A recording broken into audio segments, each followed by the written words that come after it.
Cinema প্রেমীরা আপনারা সবাই কেমন আছেন? আশা করি ভালো আছেন, আমিও ভালো আছি। তো রিসেন্ট টাইম আমি একটা সিনেমা দেখলাম, আর এই সিনেমাটার নাম হচ্ছে দিল মাদ্রাসি। আর এই সিনেমাটা নির্মাণ করা হয়েছে তেলুগু ইন্ডাস্ট্রি থেকে সম্ভবত। কারণ এখানে মনে করেন আপনার ডিরেক্টর হিসেবে রয়েছে আর মুরগা দাস। ওকে। আর আর মুরগা দাস একজন তামিলের ডিরেক্টর। আর এদিকে যে শিবা কার্তিয়ান অভিনয় করেছেন, উনি আবার তেলুগু অভিনেতা। ওকে, তেলেগু না তামিল, আচ্ছা যাই হোক, তেলেগু আর তামিল এই দুইটার একটা হবে, এবার বিষয়ে 100% নিশ্চিত। এই সিনেমাতে অভিনয় করেছেন ভিদ্যুৎ জামাল, যার কারণে এই সিনেমাটা দেখার আগ্রহটা অনেক বেশি বেড়ে গেছে, আরো বেশি করে। ওকে।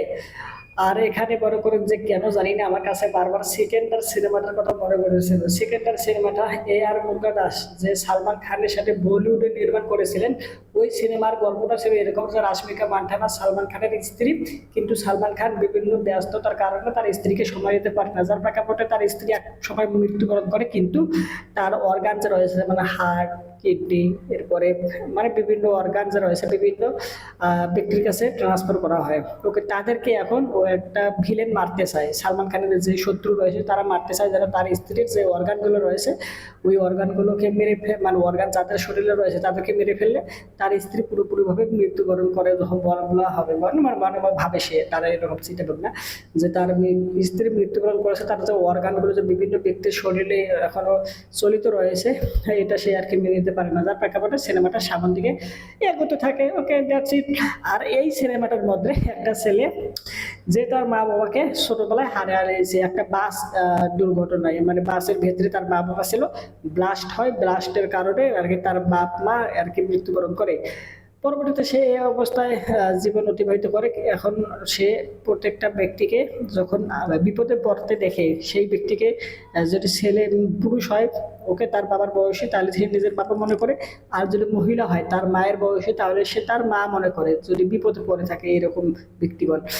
ওকে, সিনেমার গল্প এভাবে এবারে থাকে। এখন একটা সময় একটা মেয়ে দেখা হয়, এই মেয়েটাকে দেখার পরে সে ওই সব কিছু ভুলে যায়, তার বাপ মার মতো দেখতে সেই সব ব্যক্তিকে বাপ মা মনে করতো, মা বাবা মনে করতো, সেই ব্যক্তিগুলোকে মা বাবা মনে করা ভুলে যায়। ওকে, এই মেয়েটার প্রেমে পড়ে। এখন এই মেয়েটা বলে করে যে এটা তো খারাপ হয়ে যাচ্ছে, সে অন্য ব্যক্তিকে নিজের মা বাবা মনে করতো, নিজের মা বাবার বয়সী ব্যক্তিগুলোকে সাহায্য সহযোগিতা করতো, আমার কারণে এটা করতেছে না, যার প্রেক্ষাপটে সে তার থেকে দূরে চলে যায়। এখন যার প্রেক্ষাপটে সে এখন মৃত্যুবরণ করতেছে, আই মিন সুসাইড বলেন বা আত্মহত্যা বলেন। এখন এইখান থেকে সিনেমাটা ভাই এমন জায়গায় যে ঠেকে একদম ঝাক্কাস লেভেলে চলে যায়। তারপরে মনে করেন যে কমার্শিয়াল অ্যাঙ্গেল চলে আসে রোমান্টিক সিনেমা থেকে। ওকে, তারপরে মনে করেন যে ইন্টারন্যাশনাল মাফিয়াদের সাথে লড়াই হয় এই সিনেমাটার মধ্যে। ওকে। আর এখানে বিদ্যুৎ জামালের যে বিদ্যুৎ জামালকে আমি দেখতেই আমার ভালো লাগে, কারণ ওনার যে বডি বা ওনার যে বডি ল্যাঙ্গুয়েজ বলেন বা যে হেলথ অ্যান্ড ফিটনেস বলেন বা অভিনয় স্কিল বলেন, ওভারঅল এভরিথিং ইজ গুড। ওকে, যতগুলো সিনেমায় আমি ওনাকে দেখেছি, তো সবগুলো সিনেমায় আমার কেন জানি না ওই ব্যক্তিকে ভালো লাগছে। ওকে। আর বিশেষ করে ওনার একটা সিনেমা এসেছিল, সর্বপ্রথম যে সিনেমাটা আমি ভিলেন চরিত্রে দেখেছি সেটা হচ্ছে ফোর্স।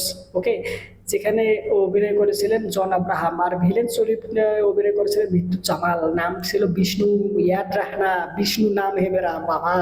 যে পারফর্ম করছিল রে ভাই, ভিলেন হতে আইছে, মানে ওরে দেখলেই কেন যেন একটা ভয় ভীতি কাজ করে। ওকে, ওই ফোর্স সিনেমাটা দেখার পর আমি ওনার ফ্যান হয়ে গেছি বিদ্যুৎ জামালের, বিশেষ করে ভিলেন চরিত্রে। এটাকে তো হিরো চরিত্রে অনেকগুলো সিনেমা দেখছি, ভিলেন চরিত্রে ফোর্স সিনেমাটা আমার ফার্স্ট দেখা, আর এই সিনেমা দেখে আমি একদম ফ্যান হয়ে গেছি, ভক্ত হয়ে গেছি, দর্শক শ্রোতা জনগণ পাবলিক। তবে এই সিনেমাটার মধ্যে না কেন জানি না ফার্স্ট যে ফাইট সিকোয়েন্সটা হয় ওই সব ব্যক্তি সেটা মানে বিদ্যুৎ জামালের ফ্রেন্ড বা বিদ্যুৎ জামালের গ্রুপটার সাথে, তখনই যদি ফাইট সিকোয়েন্সের মাধ্যমে সিনেমাটা শেষ হয়ে যেত তাহলে খুব ভালো হতো। কিন্তু না, তখন শেষ হয় না, পরবর্তীতে গিয়ে বিদ্যুৎ জামালের সাথে আর একটা ক্লাইম্যাক্স সিকোয়েন্স ফাইট হয়, যেটা একটুখানি বোরিং লাগছে। ওখানে মনে করো যে প্রথম ফার্স্ট অর্ধেই ফার্স্টের যে ফাইট সিকোয়েন্সটা হয়েছে ওখানে যদি সিনেমাটা এন্ডিং হয়ে যেত তাহলে ভালো হতো। তখন যদি এন্ডিং না হওয়ার, যার প্রেক্ষাপটে এই সিনেমাটা কিছুটা বোরিং লাগে লাস্টের দিকে এসে, কারণ এই সিনেমাটা অলমোস্ট 2 ঘন্টা থেকেও বেশি, মানে 2 ঘন্টা 50 মিনিট, 45-50 মিনিট, মানে 10 থেকে 15 মিনিট কম এই সিনেমাটার রাইন টাইম দাঁড়ায়। 30-3 ঘন্টা, আর এটা অনেকটাই অনেকটাই বেশি, যার প্রেক্ষাপটে সিনেমাটা লাস্টের দিকে বোরিং ফিল করায়। Okay, cinematography, colour grading, editing is good. এখানে ফাইট সিকোয়েন্স গুলো রাখা আছে দেখার মতোই। বিশেষ করে ভিক্টর চামলের ফাইট সিকোয়েন্সের কথা কি বলবো, তার তো মনে করো অন্যরকম একটা অরা রয়েছে। আর এখানে শিবা কাঠিয়ার ভালো মানের একজন অভিনেতা, যে ভালো ভালো স্ক্রিপ্ট চুজ করে এরপর ওইসব সিনেমায় কাজ করে।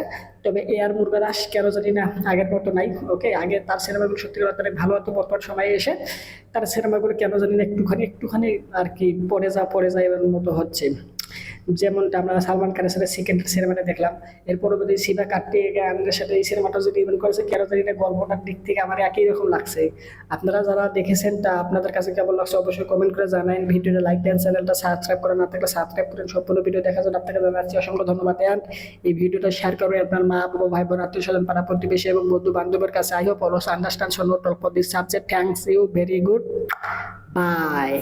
আর হচ্ছে এই আর মুরগা দাসের সিনেমাগুলো বর্তমান সময়ে এসে একটু ডাউন ডাউন হচ্ছে, মানে আগের যেরকম সিনেমা নির্মাণ করতে, বর্তমান সে সব রকম সিনেমা বানাচ্ছে না, যার প্রেক্ষাপটে হামটা মিটা সেটা কাকড়া সেটা বিশাল বড় লেওড়ার মাথার মতো বানাচ্ছে সিনেমাগুলো। ওকে, এই হচ্ছে বলার ওভারঅল। তো যাই হোক, আর বেশি কিছু বলবো না, ভালো থাকেন, ভিডিওটা লাইক দেন, চ্যানেলটা সাবস্ক্রাইব করেন। এক কথা কতবার বলি, বাই।